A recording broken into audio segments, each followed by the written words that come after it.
All right, guys, we're going to work on context clues today.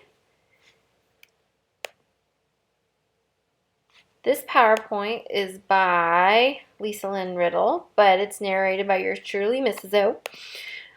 So we're going to talk about context clues and how to find them. And in order to find context clues, you kind of have to think like a shark. Okay, well, I know that sounds crazy. But what do you really mean, Mrs. O? I know that's what you're thinking. What I mean is you just have to look around to find the clues, to find the meanings of words. Sharks will travel miles and miles in search of prey, and sometimes you're going to have to do the same thing when you read. So here are some four strategies to help you attack the words and find out what they mean. So here we go. Let's hop right in. Okay, the first strategy you can use to attack a word is to find a synonym. Now, if you remember, synonyms have words that are the same, have the same meaning. So if you look right here, I would call this shark scary, but I could give a synonym and also call him terrifying. I could say he's huge, or I could say he's gigantic. Those mean the same thing. Okay, and if you look right here in this sentence, it says the homework was more complicated or difficult than she had thought.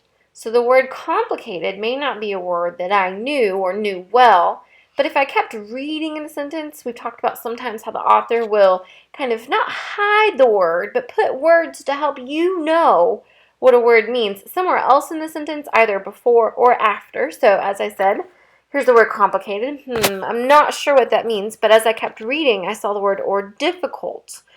So I know that's a synonym. It's a similar word. So, complicated must mean difficult. Okay, so on to the next strategy.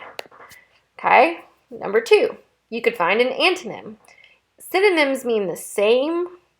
Words have similar meanings, I should say, but antonyms mean they have opposite or almost the opposite meaning. So, I could say the shark looks friendly, but no, not really. I'd probably want the antonym, which could be vicious or unfriendly.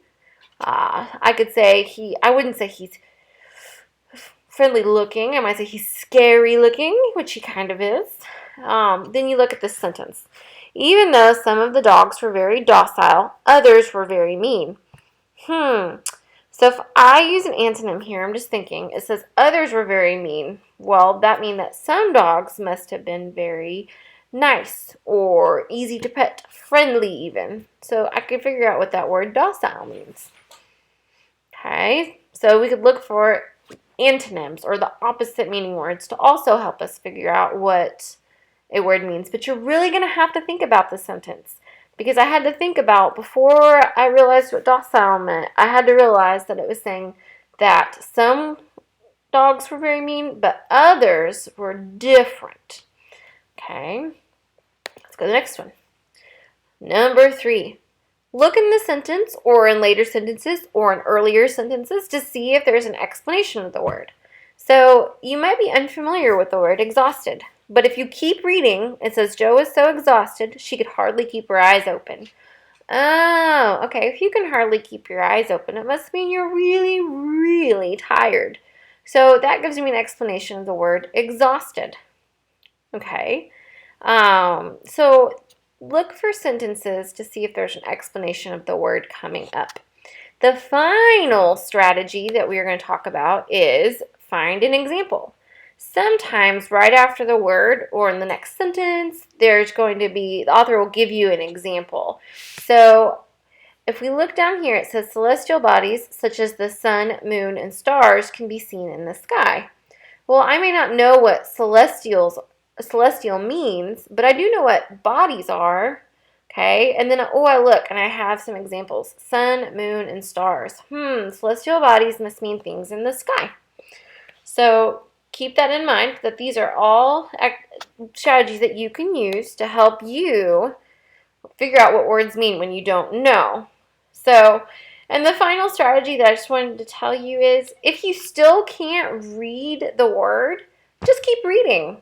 just keep going because most likely you'll be able to understand the rest of the paragraph. But sometimes as readers, we get so caught up in what one word means that we can't keep reading, or we get so upset that we get stressed out that we don't know the word, that we lose the meaning of all of the other words that we've known for a really long time.